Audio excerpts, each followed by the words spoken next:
Good evening. You are listening to Right on Campus, the UW-Eau Claire College Republican podcast.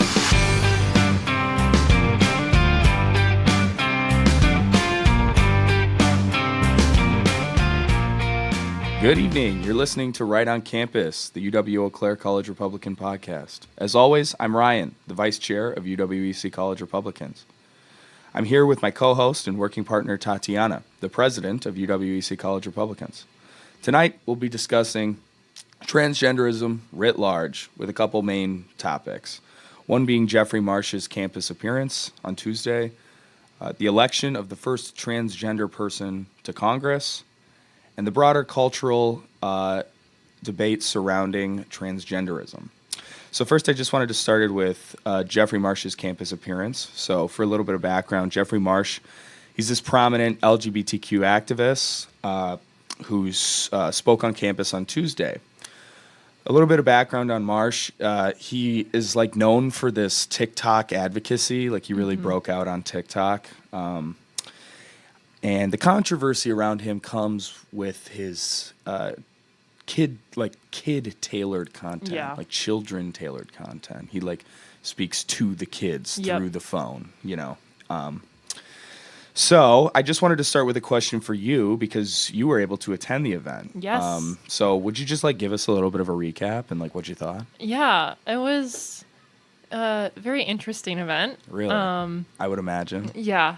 We just talked about this before we got on air. His outfit didn't match and it really bothered me. What was he wearing? So he had black leggings and then I think it was a brown knee-length skirt with a cheetah print top, a purple coat, white pearls, and a green pearly necklace. Wow. And it was just all over the place. I was like, if you're gonna dress like a girl, at least do it well. Yeah, at least match. But so we went into the event and we were just a few of us from CR, and some of us were more middle leaning, and then some of us were obviously like myself more farther on the right. Yeah, pretty against it. Yeah. But we just kind of wanted to see what it was gonna be like. And so we kind of sat in the middle, and they offered us pronoun pins. Oh, wow. We did not take them. Yeah, good. Nora wanted to take the customizable ones. Yeah. But and then we were kind of just sitting there waiting. Ended up coming. The event started at 6, but I don't think he came in till 6:20. And they gave their long. That's introduction. interesting. He was on campus at. Yeah. No, he was on campus. We saw him at 12. 12 p.m. Yeah. So that's amazing. You're late. Exactly. 6 hours later. And so, they did this long introduction for him. I mean, the introduction must have gone on for at least 5 to 10 minutes. Okay. It was long. How did he introduce himself? What would he characterize himself as? Best-selling author. Oh, okay. Yeah. Right. Public speaker, self-love teacher, Okay. Zen, Buddhist, Zen, whatever. Buddhist, yeah. Okay. Something like that. And he tried to make these jokes, and they just didn't work. Oh, really? He'd They fell make a flat? joke, and he'd be like, "You're supposed to laugh." Clap, please. And no, literally. And so, but the weirdest part to me was they had brought this professor up on stage. Okay. And I want to say it was somebody, I could be totally wrong, from the English department, maybe it was gender studies. That would sound more right. Okay. But they brought some professor up on stage that was taking notes for the Q&A session. Okay. And the entire time she looked at him like she was a sad puppy looking at her owner. Wow. Literally just looking up. Wow. And mesmerized. Oh, she was really enjoying it. It looked like she was in love with this man. Wow. And it was just weird. And whenever he would say something funny, she would cover her mouth and act all really? cutesy and surprised. It was weird. Interesting. And she would follow him with her eyes. Really? Yeah. Huh. Interesting. The whole thing was weird. And so his talk itself, not gonna lie, I zoned out for quite a bit of it. But I think it was mostly about self-love and acceptance. But all his stories were very depressing. So jeez. Yeah. I bet. And so he talked a lot about his family, and which that goes in theme with his podcast or his TikToks, that kind of aim at alienating family. And so he talked a lot about his family and how he alienated them. Wow. He didn't really go into details. He said his dad was abusive, but I don't know to what capacity, and I know he's classified as abuse as just not using preferred pronouns so or I don't accepting. know. I mean, it wouldn't surprise me if his dad was genuinely abusive with the way he's carried out his life. Well, right. But for sure. So yeah, I don't know. And then we left for the Q&A set when the Q&A session started because Did you catch any of it? No. Okay. We were kind of done with the event at I that bet. point. Yeah. And can only take so much. And before that, he had walked out into the crowd. Oh. And that was the way he walked reminded me of a cat chasing down a mouse. Really? Like on the prowl, like 1 foot in front of the other. Okay. And I was like, it just gave me the creeps. And at one point, he put his hand on one of the audience members' shoulders. Whoa. And like, she was all for it. Okay. But if it was me, I would have had a problem with that. Yeah. And like, for sure. Like even just him getting closer to me, I don't like it. Yeah. Like there was something very dark about the whole thing. Yeah, I definitely agree. Like, and that's it. Yeah, I had the opportunity to kind of look into some of this guy's TikTok just because I'd heard of him, but I didn't know, the details. And when you go watch the guy's TikToks, it's like scary. Yeah. Like the way that he looks, like he has this like look in his eye. Yes. When he's like speaking through the fourth and that wall, combined with like the voice. Yeah, it's just and then the fact that it's towards kids, it's like it's very eerie. I think is the best way to put it. So we walked out of the event, around the Q&A session, like quietly, got up and left. Yeah. But as we were walking out, I had just exited the room and Nora was with us. And while she was leaving, somebody told her, "Don't come back." Really? Yeah. Wow. And I think it's because we had our Trump pins on our backpacks and stuff. So like, people probably figured we were anti this. And also when Jeffrey Marsh started coming closer, I did lean away because it was a little creepy. Yeah. And so I'm sure people figured it out. Yeah. But it was just like really like so we were not student? disruptive. Yes. I believe it was a student, and like I said, I wasn't in the room, so I didn't see the whole thing go down. But it was just like not okay. Like well, I mean, like not to score the typical slam dunk here, right? But like it's the most obvious one. Like the entire speech is built around self-love and acceptance, and you and Nora and whoever else went, it's pretty obvious you guys are college Republicans or you're conservatives with your pins and just all the activism we've done on campus. For sure. It's not like you guys were going in there and heckling or causing a disturbance or anything. You just sat there and listened. And then for a student to say, "Don't come back," unprovoked, it's just I think it's a very telling piece that maybe this isn't as much about love and acceptance as they'd like it to be. No, because exactly. they don't seem to love and accept differing viewpoints, even when it is cordial and friendly and you're just there. You're there. It's a campus event. You're a student. You have every right to be there. Yeah. And you weren't disrupting. No, exactly. So it's too bad. I wish you guys would have got the name. I would be very happy to call the person out, especially on this podcast, but I don't know the name. Nor am I know. If they felt strongly enough to call you guys out in person, then so can we. Two can play that game. But and the other, I think, interesting thing about the event is they booked Dakota Ballroom, which I want to say seats. It's very big. Yeah, with the way they had it set up, I want to say 200, or maybe is it closer to 400? It depends on the way you set it up. I'm trying to think about which one, because can't you you can break down the walls through some of those? This was the smaller one. Oh, okay. Yeah. So it's probably like 200 something, 250. But I would say was maybe a fourth filled. Like it was not How very many people full. do you think were there? I would say 50 to 80. Wow. Like it's a decent turnout. I mean, but considering, our Scott Walker event was over 100, and Scott Walker I feel like is a lot less prominent than Jeffrey, at least what they made. They said Jeffrey was the hardest person to bring on campus for LGBTQ. Really? That was their... Like, he was the most popular. He was their number one draft pick? Yeah, apparently. Wow. I guess, maybe they need a recruiting... Yeah, no, like, okay. Talent development agency. I don't know, man. But That's the best we can offer. I didn't see, for our events, we're out there every day. Yeah, grinding. Yeah. And I didn't see much of that, which I'm fine with. Yeah, no, totally agree. I mean, and it's also like you would think like UW Eau Claire prides itself to be the most pride campus, the most pride inclusive campus. And so for there to, be maybe, I don't want to call it an underwhelming turnout, but you get 80 people. Yeah. Your college Republicans can get 120, Mm-hmm. I don't know. I just, that is surprising to me. So, but I have another question. So how does hosting a speaker as controversial as Jeffrey Marsh affect conservative students on campus?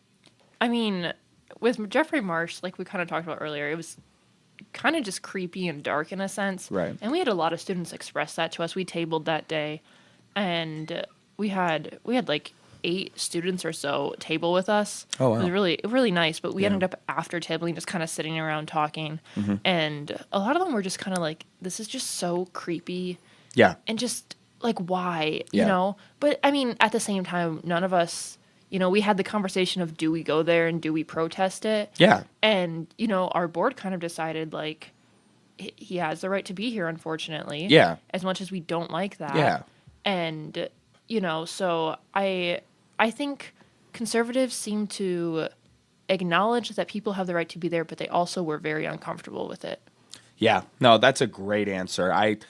That's kind of my feeling is like I'm completely disgusted by the person and like I don't agree with anything that he stands for. Exactly. But however, I do respect that that everybody has the right to hear a speaker and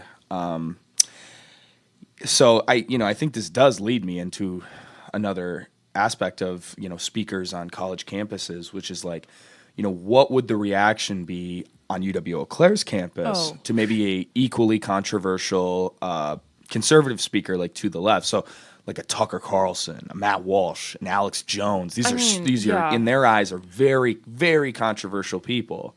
I think the most out of those 3 would be Alex Jones, and he would never come and give a speech. No. But it just for argument's purposes, what would the reaction to that be? I mean, I think, looking at our tabling experiences where people come up to us and, are very rude, tell us to kill ourselves, tell us we're Nazis. Yeah. Yeah, I can't do that anymore. I cannot be told I'm a Nazi and a racist anymore. It's just like, it's like, how many times do people literally have been slinging those arrows at me and at conservatives forever? So it's like, it doesn't mean anything anymore. No, exactly. But if that's the way they react to us, I mean, I think there would be threats if we, host someone like that. And, looking at other campuses too. Right. That has happened in the past. Yeah. Right. No, and thank you for saying that. So I got a couple here prepared. So just namely, I've got 2 of the Daily Wire hosts, so Ben Shapiro and Michael Null. So we'll start with Shapiro. So in 2017, Ben Shapiro spoke at the University of California, Berkeley. A $600,000 security cost was incurred to ensure that the event was safe due to anticipated protests. Demonstrators gathered outside shouting slogans, holding signs, and trying to barricade the building. Oh my gosh. And police then had to barricade the protesters out to prevent violence. The event ended up going forward, but not until Shapiro had to move the location because of the violent protests. I think I've seen videos of him coming out of this. Clip.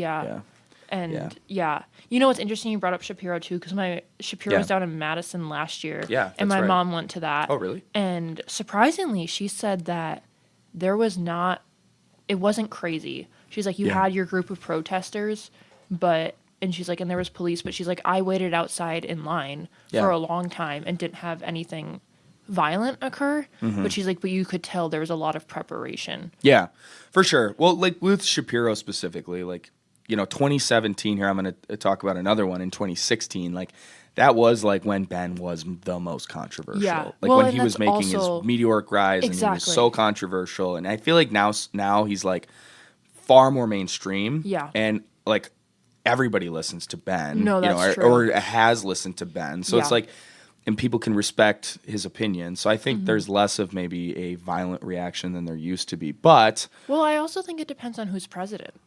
I think that holds, a little bit of power. I think people feel like they're in power when they have, power in the presidential. Yeah, in the executive chair. Yeah. And, versus when Trump's president, they feel ganged up on in a sense more. Yeah. And I think that sometimes influences it. Yeah, that's a good take.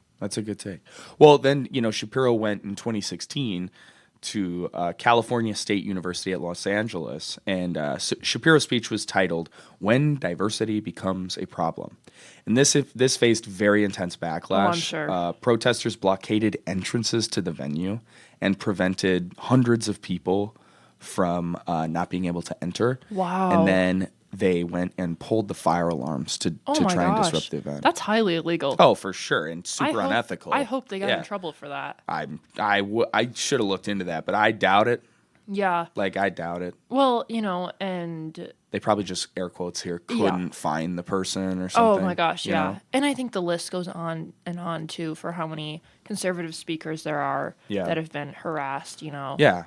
And I know Riley Gaines is a big one too. Yeah. When we bring up the trans stuff. I remember, it was shortly after, I want to say, the Title IX changes that Biden made. Oh, wow, that's right. I remember this. And she literally was cornered in a room, and they had to lock her in a room to keep her safe. They chased her off the campus. Yeah, that's crazy. That's so crazy. Well, in another one is Michael Knowles. So this is very recent. In April of 2023, he went to the University of Pittsburgh, and over 250 people protested outside O'Hara Student Center during a debate. Wow. And the protests featured smoke bombs. Oh my gosh. Fireworks. And a fire extinguisher was discharged into the air and stuff. Beyond a protest at that point. Oh, for sure, it's borderline riot. Yeah, and then this also led to a building lockdown, and then a very heightened security presence. Yeah, and then outside of the building, protesters burned images of Michael Knowles. Oh my gosh, this is like Salem witch trials. I know, this is it's like the villagers are coming to the gates. No, seriously. Literally. It's so crazy. So how do you think that the reactions to these conservative speakers impact attendance to conservative speakers when they come to campus? Do you think this makes students scared? Oh, absolutely. I mean, I think students are scared just to attend our meetings. There's students who come up to us and are like, "Oh, I don't know. There, how many people are there? Am I going to see anyone?" Yeah. And then to show up to an event, like this when they've, seen in the news what happens. Yeah, smoke bombs, fire extinguishers, and exactly. flares. Yeah. And especially in contrast to events like Marsh's, where everything's pretty peaceful. Sure, we got name called a bit, but that was on their side, Yeah, right. Right. So I think it's definitely scary. But I think for me, I was just talking to my mom about this. It's kind of empowering too. Yeah. Because a lot of this type of stuff really, really stirs up the anger in me. Especially when it starts involving kids. Absolutely. This issue is one of my top. And my mom was like, "You need to be careful that anger doesn't build in you, though, because that's dangerous." Yeah. And I was kind of just talking through that with her, and I was like, "You know what, though? I think CR is a good outlet for it. Yeah. Because it's motivation to go and do something. Yeah, and it's channeling it. Exactly. Yeah. And that's how we make a change. Yeah. So. Right. Totally agree. So I'd like to move us on to our next segment, which is talking about the first transgender person elected to Congress. Oh, yes. Excuse me. So Sarah, formerly known as Tim McBride, is a Democrat from Delaware. And in 2020, he became the first transgender person to be elected to state senate in the United States. And so then he, in air quotes here, broke that barrier. And then in the 2024 election cycle, he won his congressional race and has now become the first elected transgender person in the Congress. Okay. So this has stirred up a just storm of controversy. Yep. It's actually funny we bring this up because I remember election night as votes were coming in, people posting first transgender congressperson elected, online. And I was kind of just okay, whatever. And I never thought it would blow up to this extent. Yeah.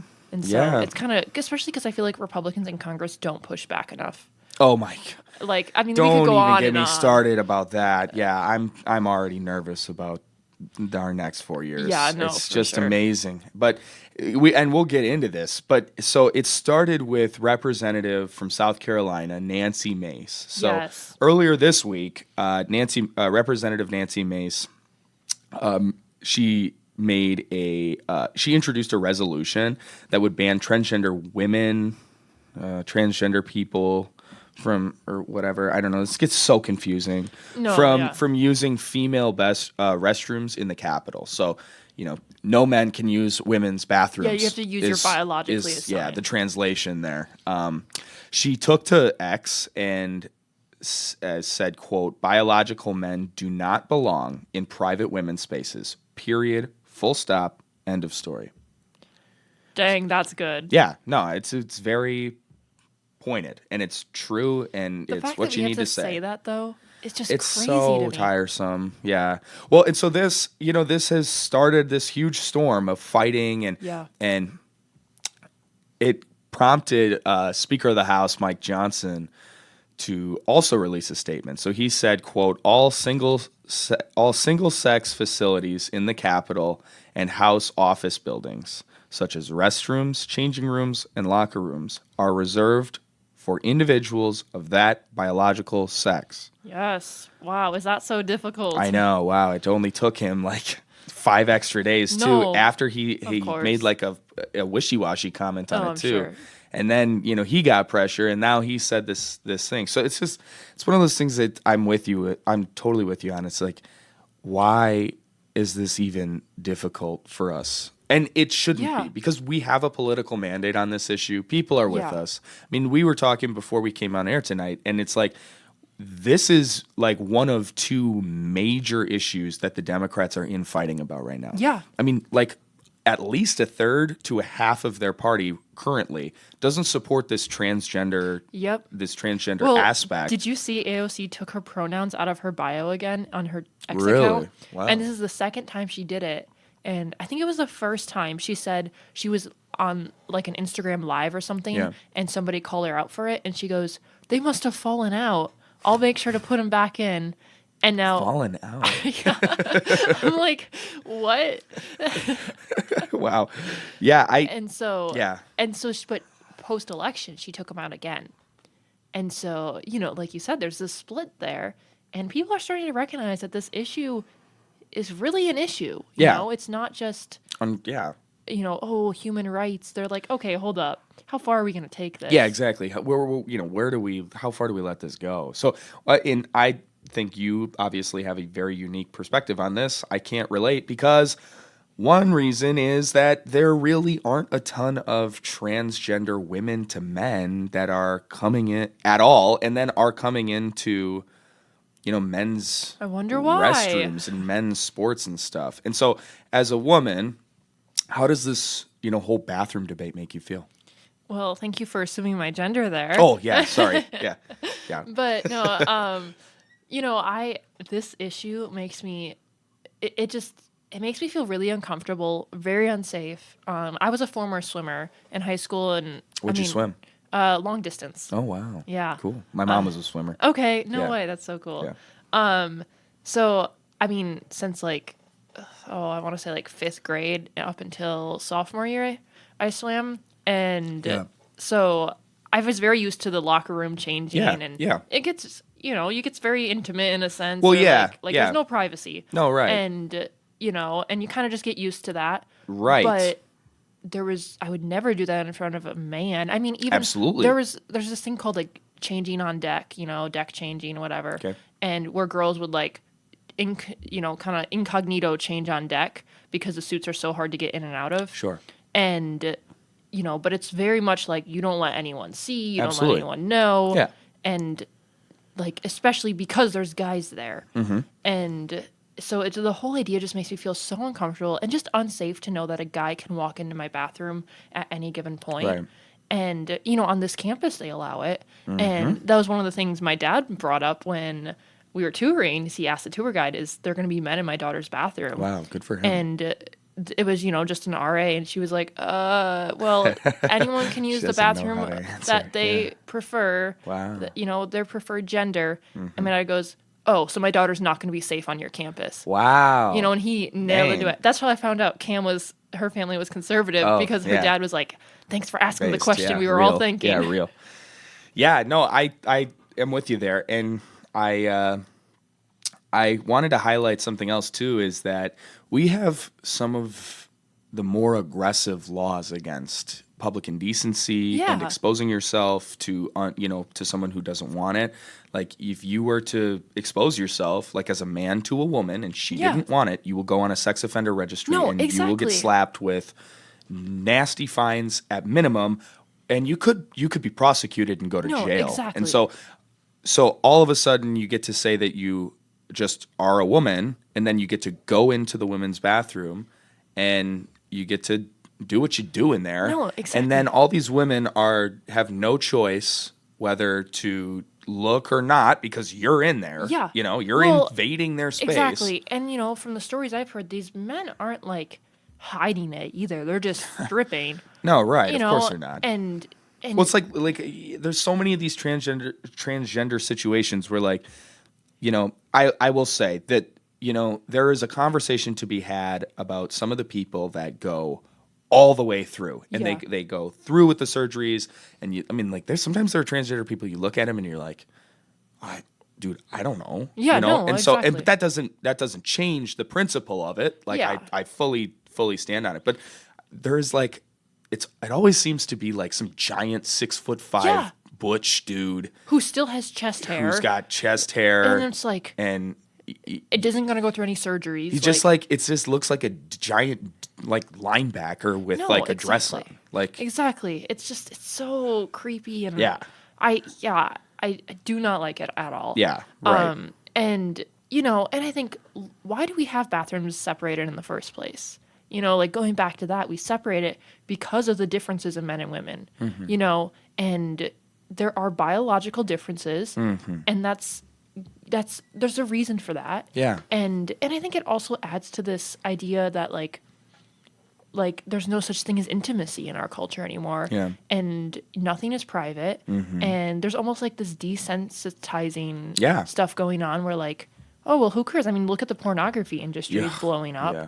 And all that, you know, adds together, and it desensitizes people to the point that, you know, like, it's going to affect our culture eventually, and just our country as a whole, and it worries me. Yeah, no, absolutely. And I thought you brought up a really good point about, like, how, you know, when you are used to changing. Like, so I played football in high school, and I had never actually, you know, I had used the locker room before, but, like, we were young. And so, like, freshman year, sophomore year in high school, you know, you got to change for the first time in front of a bunch of guys. And so, like, it is weird at first, but it becomes so normal, and just like, and it's not like, you know, it's just like very linear. You're just going there, change, everybody's fine because we're all the same. And I think that's the point, is like, we can all feel comfortable in a area. And I even remember because I was, you know, middle school about the time when I started,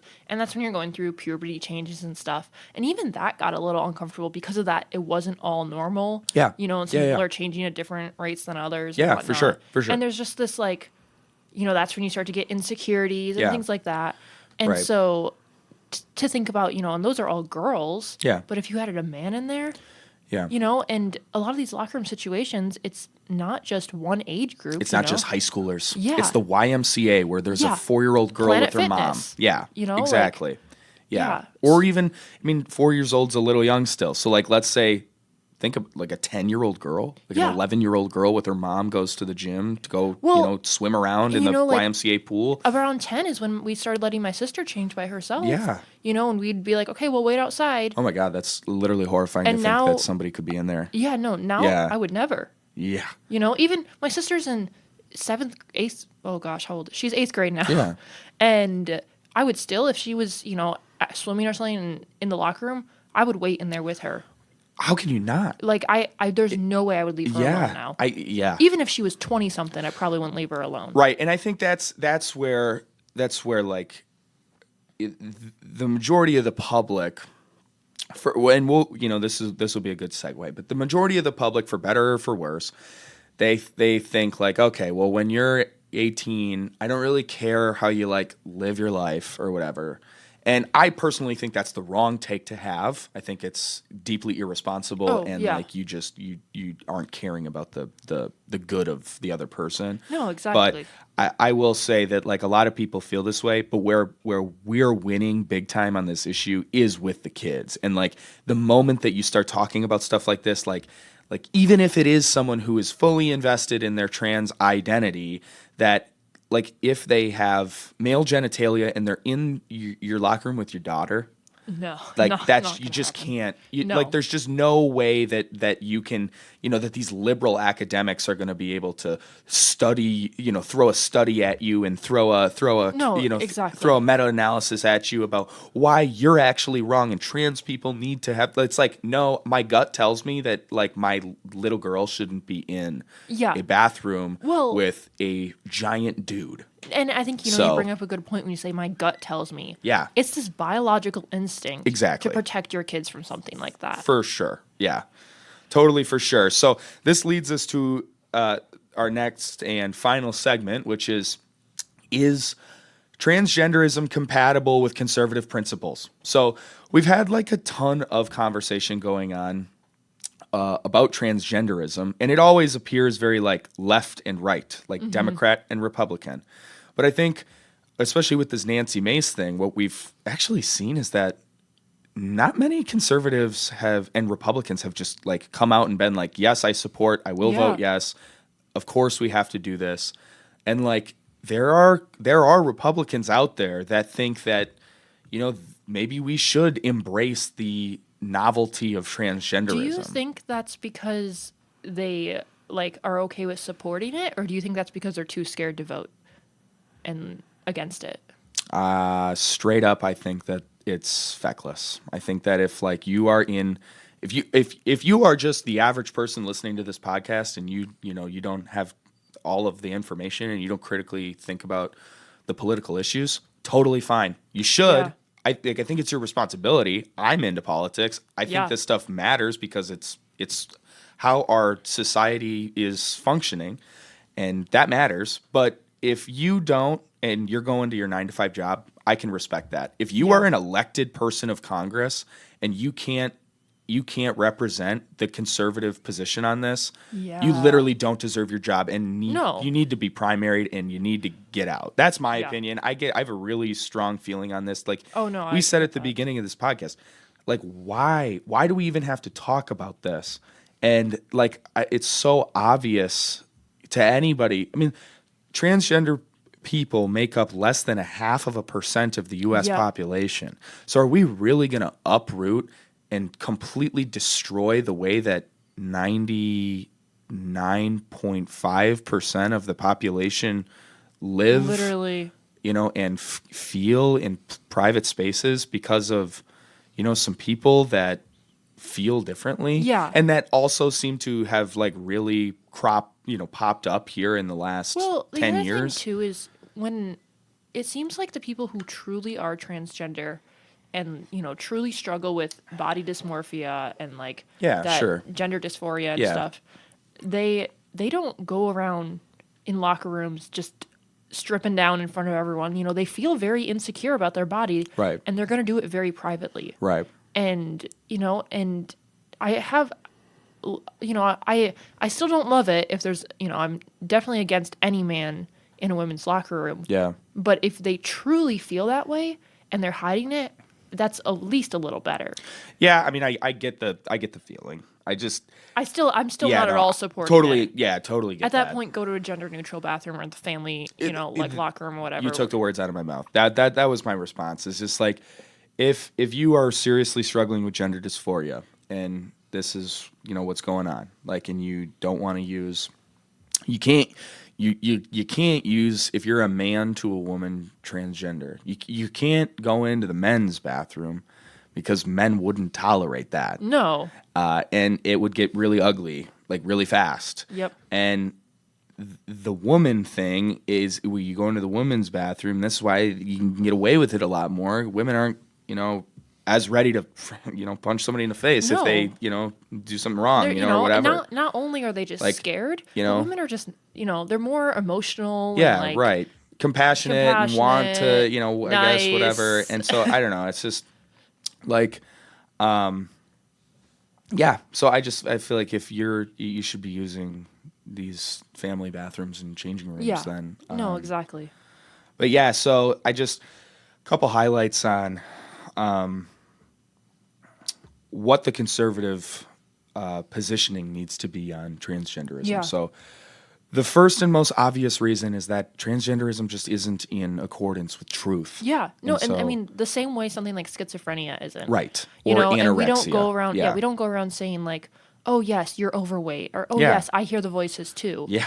Like, can you imagine if we did that, how unhealthy our society would be? Yeah, no, the schizophrenia one, we'd literally look like Gotham. Like, no, it would be crazy. Yeah. When I've always loved that analogy with the anorexia one, because it's so obvious to people that it's like, oh yeah, wait, why? Of course we wouldn't do that. Like, the person thinks that they're fat and they're like dangerously underweight. Like, of course that's it, because it's more obvious. We're like, this transgender issue has really like muddied the waters for a lot of people, and they really don't totally see it the way that it is. Yeah. And it's just a mental feeling that you have, or a condition that you're going through, that needs to be treated with compassion. No, I don't think we should be coming down on these people. No, like I do genuinely feel bad for people who are struggling with this, you know?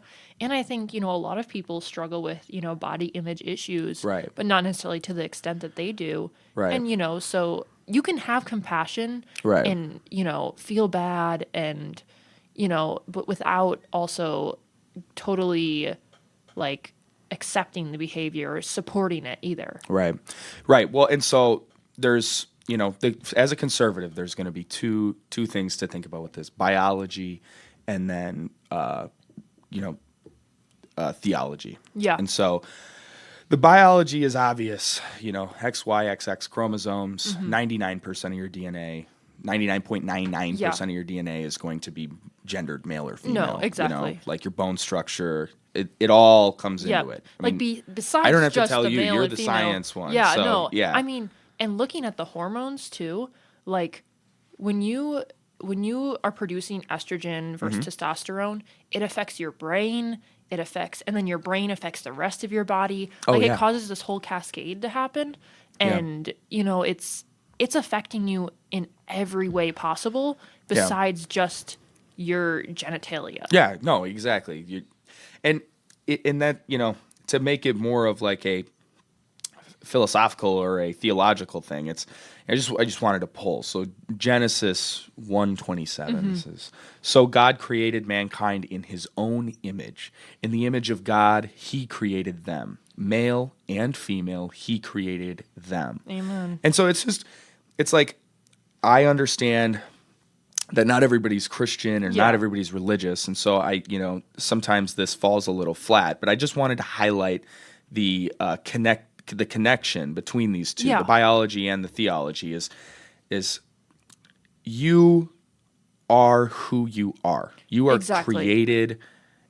You are created as a individual person, and part of that identity is your gender at birth. And so, like, when you are born, you are male or female, and that's not wrong. That's not wrong. And we've talked a lot about, at our meetings and stuff, about like tomboys and, more effeminate men, and that's okay. Yeah. Like, we're all on this it glorious trip together. Yeah. And it kind of goes back to, Jeffrey Marsh's whole idea is he doesn't believe in self-help because everyone's just fine the way they are. Right. He believes in self-love. But if that's true, why are people changing genders? Because aren't they fine just the way they are? Yeah. And it's, once again, this contradicting point that they have. For sure. No, yeah. And it's just, it's important for people to recognize that, like, this is a very actually somber situation. It's really sad. And like, you think about, like, we need, it's not just like let them live their life, whatever they want to do. Like, they're taking pharmaceutical medication to change their irreversible medication. Irreversible. Yeah. So Lupron is a drug Yep. that is a gender change drug. So we happen to also chemically castrate violent sex offenders with Lupron. Yep. In the United States. And so we're giving this to these gender dysphoric people, telling them that yes, you take this drug, you're going to be able to feel right. Well, no. No, No, not it's at just all. a giant lie. It's just a bold-faced lie, and it's killing people. Yeah. It's ruining people's lives. And there's that clip from the What Is a Woman where that person had the phalloplasty Yep. where they carved off. I mean, like they carved out their arm like a pumpkin. And to think that yeah. once you turn 18, just whatever. When you're 18, just let them do whatever they and want. there's some states that were doing it at 16. Yeah, so it's I think people sometimes overestimate how many are happening on children. Yeah. I think it's more of the hormone issue that happens with the children. Yeah. But it's not like none happen. And it's not like the hormone issue isn't also an issue. No, exactly. I mean, it's my big thing with this is just it's we need to help these people figure out how to be comfortable in the body that God gave them. Or if you don't believe in God, then the body that you were created in, or that you happen to be in, and that is a man or a woman. And if you have gender dysphoria, we as a society should be able to help these people without handicapping them literally by carving them up and giving them experimental drugs or dangerous drugs like Lupron. It's just not conducive to like a healthy society to continue with this. And so I just wanted to make another point about the this whole debate, which is the transgender participation in sports. And so I wanted to run through just briefly a couple examples. So there's like one of the most famous like first examples of transgender, maybe we could call it an accident, or maybe just it's like a result of having transgenders in sports, is Fallon Fox in mixed martial arts. And so mixed martial artist Fallon Fox was a transgender athlete and caused a significant injury to Tamika Brents within 2 minutes of their match. Oh my goodness. So Brent suffered a fractured skull. Oh my gosh. And a concussion. And Brent's later expressed that the physical strength disparity was overwhelming, and she thought that she was a strong competitor in her own right, which she was. Yeah. And then you throw a dude in the cage with her. It's like, and it also further highlights the discrepancies between males and females. And that's not to say women are not as good as men. But just because a man can throw a punch harder than a woman doesn't make him better. No, exactly. Like I think there's this idea. There's that whole movement. I remember there was those commercials. I think it was for like some tampon commercial or something where it was like, show me what it looks like to run like a girl, to punch like a girl, and it's all doing it like essentially weaker. Yeah. And then the whole thing was like, no, you can be just as strong as men. But it's perfectly fine if women aren't just as strong as men, because they're not going to be just as strong as every man. Yeah. And that doesn't make you better or worse. You have different qualities as women than you do as men. Yeah, and I almost think it hurts women's like psychological, because like if women grow up being told like, yes, you are just as strong as every single man, and you can do everything that a man can. And it goes the other way with men. You could do everything that a woman can. Well, that's untrue. And so if you live your life expecting that to be true, you might internalize it and start thinking like, oh wow, like I'm just worse. I'm just bad at MMA. No, you're not bad at MMA. You're just fighting Mike Tyson. No, exactly. Like this is... you should be fighting Ronda Rousey. Like, she's really good, but, like, she's not Mike Tyson, or she's not, John Jones, and so... I think it goes back to this idea of they almost, like, want to make us all, like, robots, or test subjects, where we're all identical. Yeah. And... we're not. And there is beauty, in diversity. And they talk about diversity all the time. Yeah. But with that, they always bring in the equity piece of we have to be the same. Yeah. And no, we don't. No, we can't. Yeah. We literally cannot let us be different. Yeah. And show how beautiful that difference is. Absolutely. Yeah. Well, and I don't know if you'd heard of this one, but there was another instance in 2022. So this was a high school girls volleyball game. So Peyton McNabb, a high school volleyball player in North Carolina, sustained very serious injuries, including a concussion and long-term neck and vision issues. She has issues seeing now because a transgender person spiked the ball during the game. A spiked ball during the game in a volleyball game. Oh my gosh. I mean, okay, that's very normal and routine. And so like that caused her to that shows how strong. Exactly. You know, and also just the difference in, you know, like if he had done that and hit a male, it probably wouldn't have had the same impact because just the biological neck muscles are stronger. Bone, or whatever. Bone density is different. Exactly. You know, and to think that this is at, you know, a high school level. Yeah. It's some high school girl. It's just too bad. Yeah. And like to think that like the school let that happen. Oh, I would sue the crap out of them. I hope they did. I hope so they too. did. I hope they did. Yeah. Well, and then we mentioned this before, but Riley Gaines is the most prominent example of this. You know, Riley Gaines has been one of the strongest voices advocating for the protection of women's sports. Gaines publicly opposed the inclusion of transgender swimmer Leah Will Thomas in women's swimming competitions. Yep. And so she has been like kind of going around the country talking about these issues. We're hoping maybe we could pull her onto our campus at some Riley, point. If you're listening to this, that'd be bring amazing. her on the podcast. Dude, that would be awesome. I mean, maybe our podcast is a little small, but like that would maybe make us big. Yeah, no, exactly. Maybe we wouldn't be a little small. Yeah, seriously. So, is it responsible to allow men to play in women's sports? No. Like I literally don't have anything to add to that. Yeah. No, right. It's so simple. There's biological differences. Yeah. Like even if you're pro transgenderism and all that stuff, there's common sense somewhere. Yeah, come on, please. Like let's not let men play in women's sports. Like it's just a bad mix. We have seen what's happened, and if we continue to let it happen, it's going to continue to happen. And it's stripping away women's, you know, rights and like everything they worked for. You know, they used to not even be able to compete in the Olympics. There was no category for them. Right. And now that we have a category for them, we're letting men take it over. Yeah. And it's like, you're all about feminism, but not on this. Yeah. No, right. Right. Well, this leads us to our last segment of this podcast, which is actually a brand new thing. So I sent out a link to our club members asking if they had any questions on this topic that we would want to cover. So I wanted to take this time and highlight our member Grace, who submitted this first question. Is thinking you're the opposite gender a form of a mental illness? I wish we had Cam on here right now. Yeah, seriously. This is her thing. But yeah, I mean, in the DSM, five now. Yeah. It is classified as a mental illness.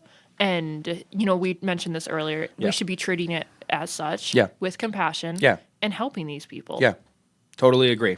I agree with everything you just said. Yep. Second one also comes from Grace. What can the hormones do to your body? So I am very much all into this. Like I mentioned before, I took an anatomy class where we talked about this, and I had a chance to talk specifically with the professor about, you know, giving kids puberty blockers and hormones at such a young age. And, you know, and not only does it affect just, you know, your growth, such as like genital growth and that type of stuff, but that affects your brain's production of certain hormones, which then affects everything in your body from kidney production to bone growth to like literally everything is dependent on hormones in our body. Right. And so when we start pumping these hormones, there are long-term effects. Yeah. There are effects on the brain. Yeah. And it's not good. Right.